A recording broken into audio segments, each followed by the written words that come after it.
Hello children, hope you all are very fine and hopefully I can say that you are doing very hard work for your upcoming exam, and also I am making every possible effort for making your problems more easier. And I have explained scattering in previous video. Hope you have gone through that video, and this is the next part, Tyndall effect, I have brought for you. So before watching this video, you must go through the explanation of scattering of light, because this is the phenomena based on scattering of light. So what is Tyndall effect? Tyndall effect is firstly observed by John Tyndall. Tyndall effect is basically when the beam of light collides with some or passes through a colloidal solution. When a beam of light passes through the colloidal solution, the beam is clearly visible. This is called Tyndall effect. Sometimes you have observed in the forest or in a smoke-filled room what is happening there. When light comes through the canopies of a dense forest, the path of light is clearly visible because the light ray collides with the particles and is scattered and make the beam visible. Similarly, when a room is filled with smoke and light is coming from the window or any ventilator hole, also the path of light is visible because the light is colliding with smoke particles and make the path of the beam visible. So this is the Tyndall effect.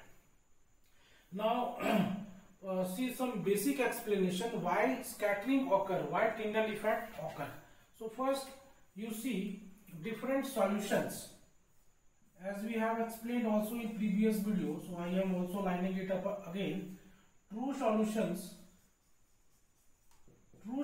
are those in which particle size are 10 to the power minus 7 centimeter, and in true solutions solute is completely mixed with the solvent.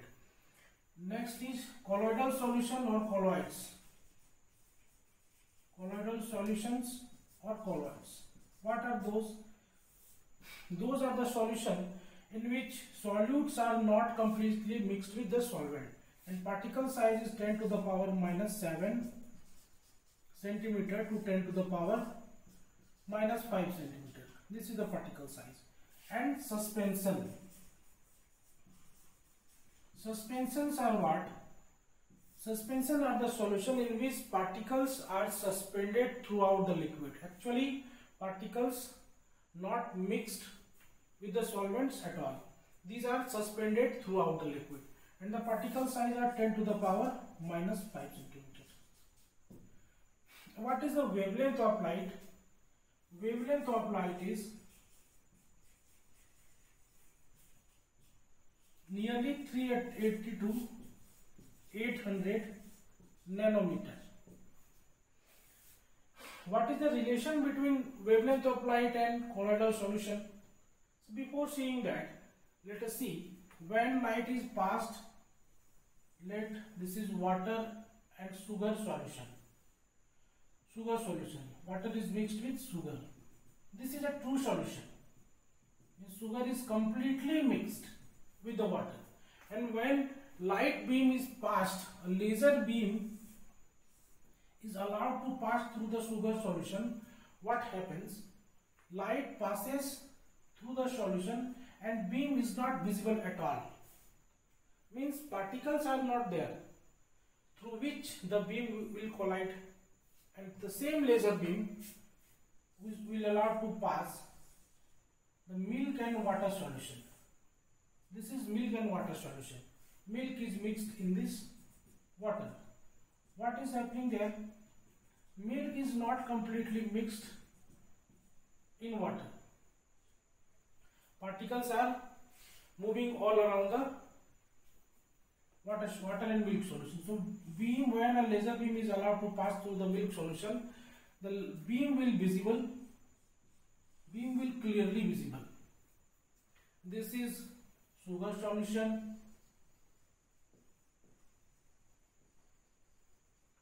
and this is milk and water solution. Milk and water solution.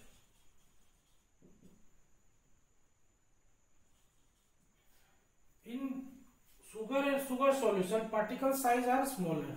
In milk solution particle size are greater than sugar solution. Now what is the relation between particle size and scattering?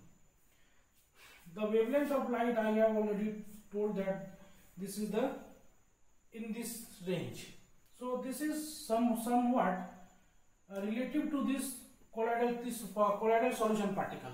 This colloid particle means, what is the relation between wavelength and particle size? See, if this is the wavelength of light, we know that wavelength is what? Distance between two crest and two trough. If the particle size is like that, or let us first consider particle size are smaller, what will happen? Light will jump over the particle like that.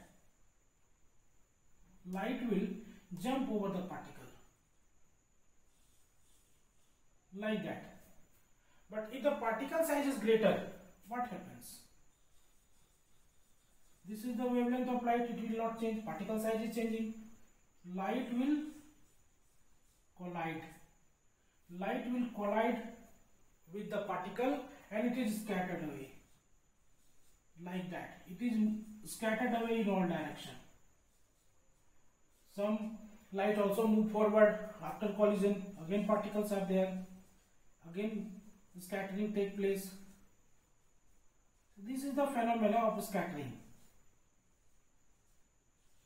And hence we see the beam. And we see the beam of light. But in true solutions, particle size are very small, means below the order of the light, below the order of the wavelength of light. In suspension, particle size are larger. In greater size of particles, scattering also take place. But scattering take place for a very short period of time. That is, particles quickly falls down in the bottom due to gravitational force. So scattering take place for very short period, and it is not visible in general case. So scattering will take place only where the particle size is this much.